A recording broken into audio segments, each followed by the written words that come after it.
दोस्तों, जैसा कि आप सभी लोग जानते हैं कि 30 जनवरी 2026 यानी शुक्रवार को पड़ रही है माघ महीने की शुक्ल पक्ष प्रदोष व्रत।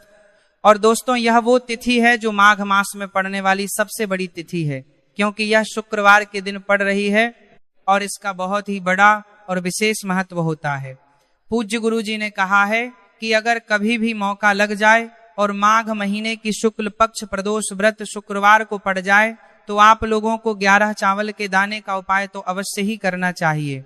इन दोनों का संयोग बहुत ही कम आता है। इसी के साथ में गुरुजी ने अपने शिव पुराण कथा में बताया है कि इस दिन आपको 11 चावल दाने का उपाय तो आपको अवश्य ही करना चाहिए, क्योंकि ऐसा दिन पूरे साल में सिर्फ एक ही बार आता है। और दोस्तों, आप सभी लोग जानते हो कि शुक्रवार प्रदोष व्रत का अगर सबसे बड़ा कोई उपाय है तो वह 11 चावल के दाने वाला उपाय है। तो दोस्त, शुक्रवार प्रदोष व्रत के दिन आप लोगों को इस 11 चावल दाने वाले उपाय को जरूर करना है। बहुत सारे लोग होंगे जिन लोगों ने इस उपाय को ना किया हो, मतलब पूरा साल निकल गया, उन्होंने किसी भी दिन इस 11 चावल के दाने वाले उपाय को ना किया हो। पर दोस्तों, आपके पास एक आखिरी मौका बचा हुआ है, जो कि 30 जनवरी शुक्रवार प्रदोष व्रत के दिन है। तो इस दिन आप लोगों को इस वाले उपाय को जरूर करने पाते हैं। तो काम करने के लिए आपके दिन करते होंगे कि जो को हम आप लोगों को करते होंगे लेना है। भले ही आप पूरे महीने भर इस उपाय को ना किया हो, पर अगर आपने इस माघ महीने की प्रदोष व्रत के दिन अगर इस वाले उपाय को कर लिया तो आपको इस उपाय को करने का वह फल मिलेगा जिसकी आपने कभी कल्पना भी नहीं करी होगी। इसीलिए आप लोग इस वाले उपाय को एक बार जरूर महीने करना, पर बंद ना कर लेना है, ताकि आप लोगों के हाथ से यह मौका ना जा सके और आपको इस उपाय को करने का फल मिल सके। दोस्तों, यह उपाय पंडित जी ने अपनी अभी की ही श्री शिव महापुराण की कथा में बताया है, जिसके बारे में आपको लगा रहा है सारी जंत्रा नमस को लगा रहा है कि वह प्रबात करने लेगा। इस उपाय को आज हम आपको बहुत अच्छे से समझाने वाले हैं। इस वीडियो को देखने के बाद इस उपाय को समझने के लिए आपको कोई और वीडियो को देखने की जरूरत नहीं पड़ेगी। तो चलिए दोस्तों, उपाय को शुरू करते हैं। देखिए, यह इस माघ महीने के शुक्रवार प्रदोष व्रत के दिन यह इतना खास होता है, इतना महत्वपूर्ण होता है। देखा गया है कभी कभी बड़े बड़े पूजा पाठ अनुष्ठान से जो मनोकामना पूर्ण नहीं होते, वो माघ महीने के शुक्रवार प्रदोष व्रत के दिन एक छोटे से उपाय करने से ही आपकी मनोकामना पूर्ण हो जाती है। और बहुत सारे लोग इस उपाय को किया भी है और उनको इस उपाय को करने का फल भी जरूर मिला है।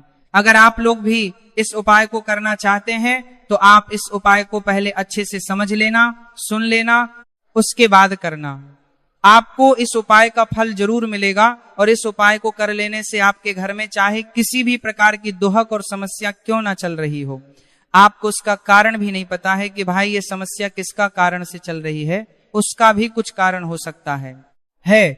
जैसे पितृदोष हो सकता है या किसी भी तरह का मंगल दोष भी हो सकता है। तो इस दिन आप लोगों को यह वाला उपाय करना होगा, लेना है। यह एक ऐसा उपाय है जिस उपाय को अगर किसी विशेष दिन पर किया जाए तो भाई उस विशेष दिन का जो है वह तो हमें मिलता ही मिलता है, पर हमने उस दिन पर इस उपाय को किया है तो हमें उससे भी बड़ा फल मिलता है और फल बहुत जल्दी मिलता है, क्योंकि आप इस उपाय को बहुत ही बड़े और विशेष पर कर रहे हो। तो चलिए अब उपाय के बारे में बात करते हैं, लेकिन उससे पहले आप लोगों को ये जानना आवश्यक है कि आखिर ये उपाय किस समय करना है, किसको करना है और कैसे करना है।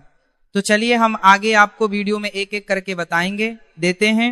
लेकिन उससे पहले अगर आप लोग हमारे चैनल पर पहली बार आए हैं या फिर मेरी आवाज आज पहली बार सुन रहे हैं तो हमारे चैनल को सब्सक्राइब जरूर कर लेना और इस वीडियो को करके कमेंट बॉक्स में श्री शिवाय नमस्तुभ्यं ओम नमः शिवाय जरूर टाइप कर देना।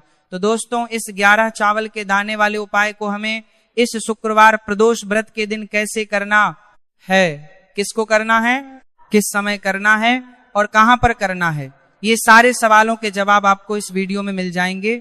और जो यह वीडियो देखेगा भाई, उसको 11 चावल के दाने वाला उपाय जरूर करना चाहिए, क्योंकि इस दिन एक चावल के दाने का बहुत ही बड़ा और विशेष महत्व होता है। और जब बात आ जाए 11 चावल के दाने की तो यह सोने पर सुहागा वाली बात हो जाती है और यह एक बहुत ही बड़ा उपाय हो जाता है इस शुक्रवार प्रदोष व्रत का। तो अब दोस्तों, इस 11 चावल के दाने वाले उपाय को आखिर करना किसको है, सबसे पहले हम लोग वह बात जान लेते हैं। तो देखो, घर की जो बड़ी माताएं बहनें होती हैं, उन माताओं बहनों में से कोई भी एक बड़ी माता बहन इस वाले उपाय कर सकती है। और दोस्तों, अगर आप चाहे तो अपने घर में से सभी सदस्यों को भी इस उपाय को करवा सकते हैं।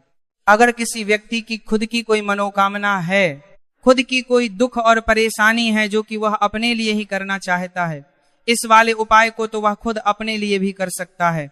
बाकी अगर कोई घर में से ऐसा है जो कि अपने पूरे घर परिवार की सुख और शांति के लिए यह वाला उपाय करना चाहता है, तो भाई वह भी कर सकता है, उसमें भी कोई दिक्कत वाली नहीं है।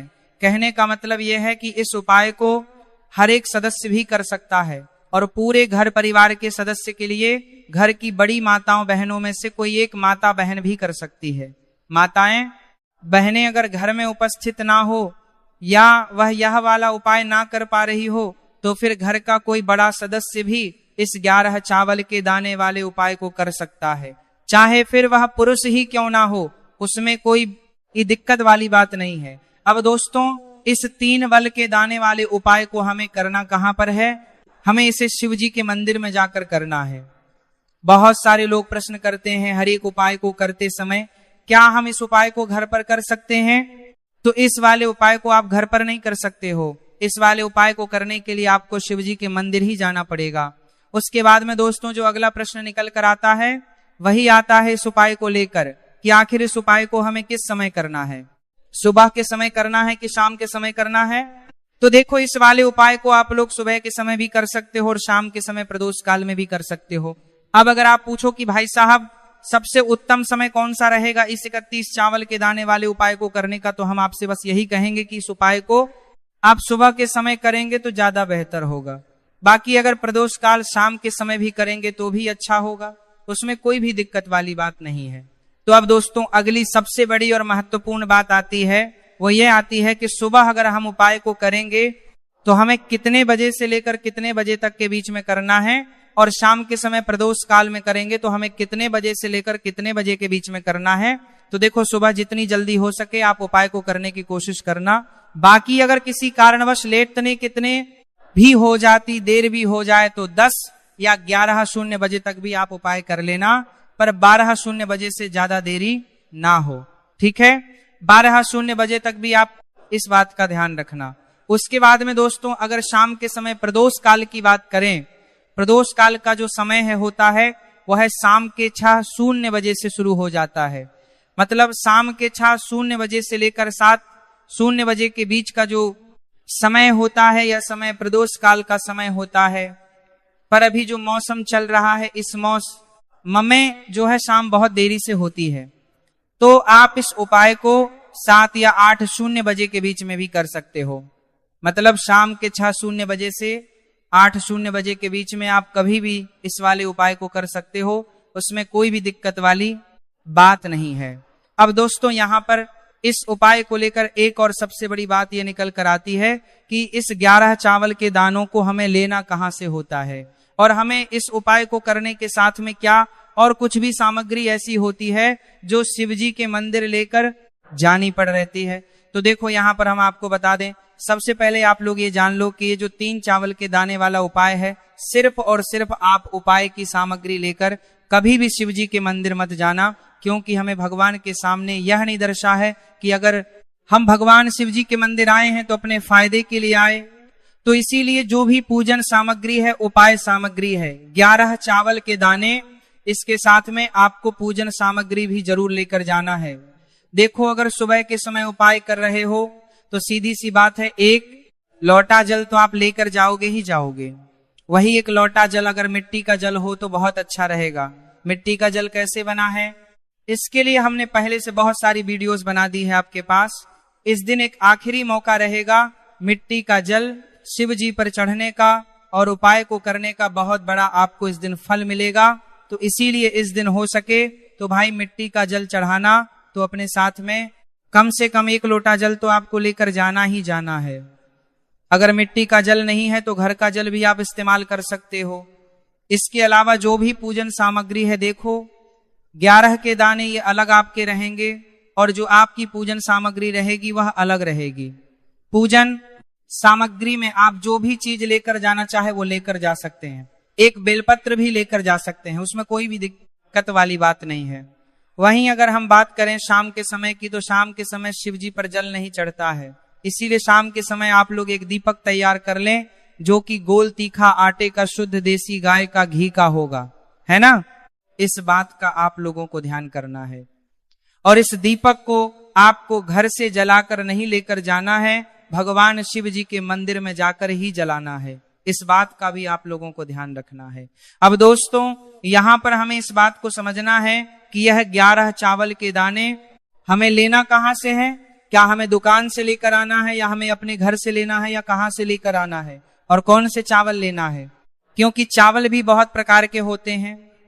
तो देखो, इन सभी सवालों के जवाब आप लोग एक बात में सुन लो कि भाई जो उपाय है, इस उपाय में आपको यह नहीं देखना है कि भाई कौन से चावल है, कौन से चावल नहीं है। बस जो भी चावल ले रहे हो वो चावल का दाना सबूत होना चाहिए, मतलब साबुत होना चाहिए, टूटा हुआ नहीं होना चाहिए, कटा पीटा नहीं होना चाहिए। ये बात आपको ध्यान रखना है। बाकी आपका चावल बासमती हो या सादा चावल हो या कोई सा भी चावल हो, उसमें कोई भी दिक्कत वाली बात नहीं है।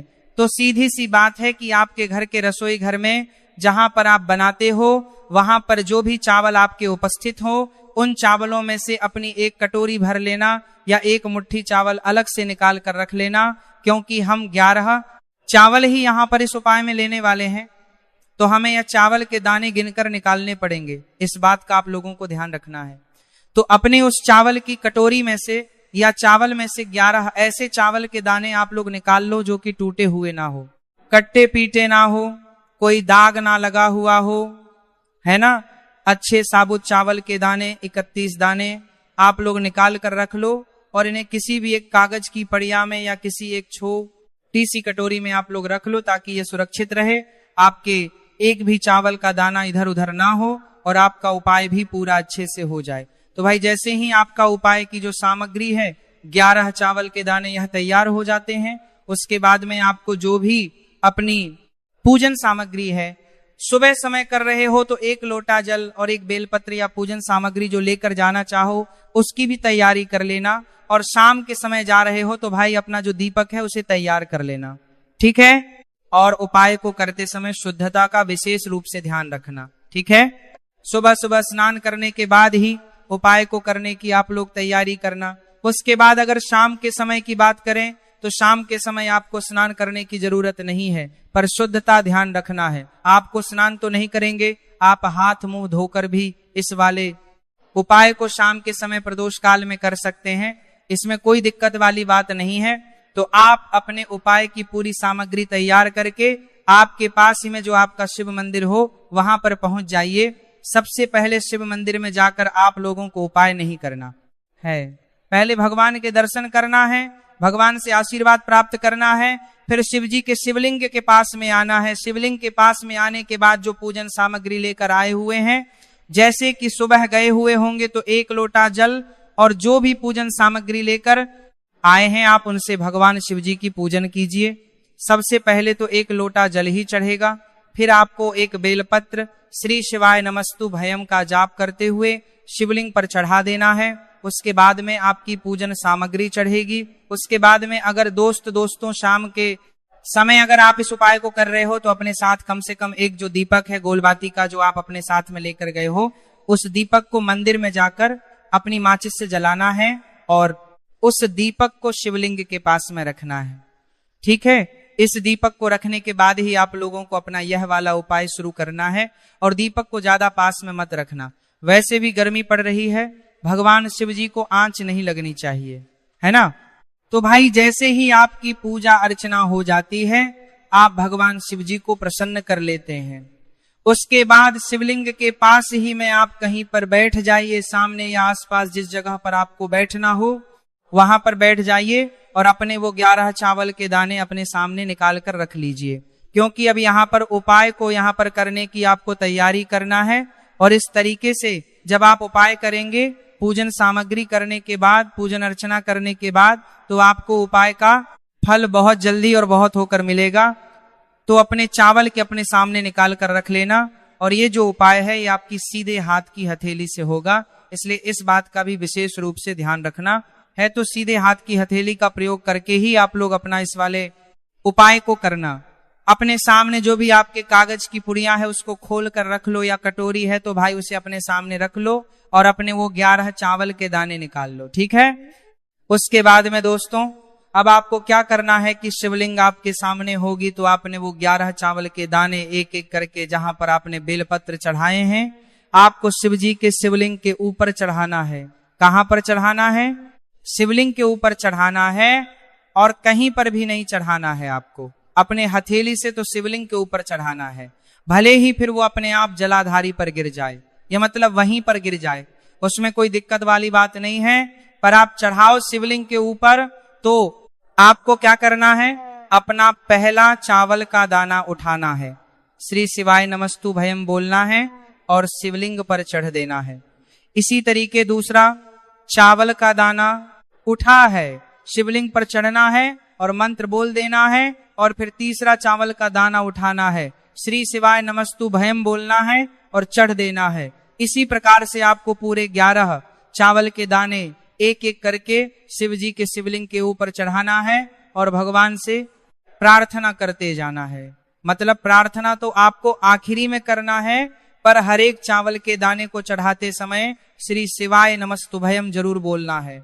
उसके ही में यह चावल का दाना शिवलिंग के ऊपर आपको चढ़ाना है। जैसे ही आपके 11 चावल के दाने शिवलिंग के ऊपर चढ़ते हैं है तो भाई उसके बाद में आपको क्या करना है? भगवान से अपनी मनोकामना बोलना है। मनोकामना भी कब बोलना है? जब आपका 11 चावल का दाना आपके सीधे हाथ की हथेली में हो और आप उसे चढ़ाने के लिए जा रहे हो। श्री शिवाय नमस्तु भयम बोलकर उस आखिरी चावल के दाने को शिवलिंग के ऊपर चढ़ा देना। भगवान से फिर अपनी वह मनोकामना बोल देना जिस मनोकामना के लिए आप लोग अपना यह वाला उपाय कर रहे हो।